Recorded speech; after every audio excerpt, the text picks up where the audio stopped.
Hello guys, welcome to my channel. For today's video, gagawa po ako na magluluto po ako ng makluba chicken. So ayan, inisa ko na po siya sa sibuyas, bawang, luya. Tapos lagyan ko siya ng tomato paste, konti lang, and spicy, mga ingredients. Yan. And then napiprito na rin po ako dito ng patatas, tsaka itong carrots.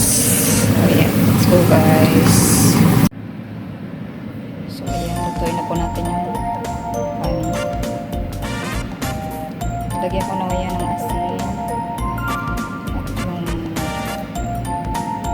cardamom, cloves, and kasya, konting oil. So lutuin lang po natin ng half cook lang siya bago natin i-assemble ang ating makluba. So ayan na po ang ating chicken makluba.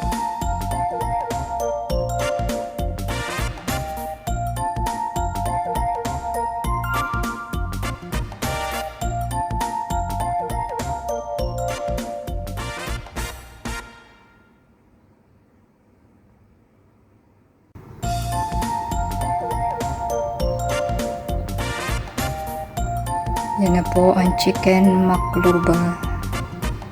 So thank you guys for watching. Hope you like it. Please like and subscribe.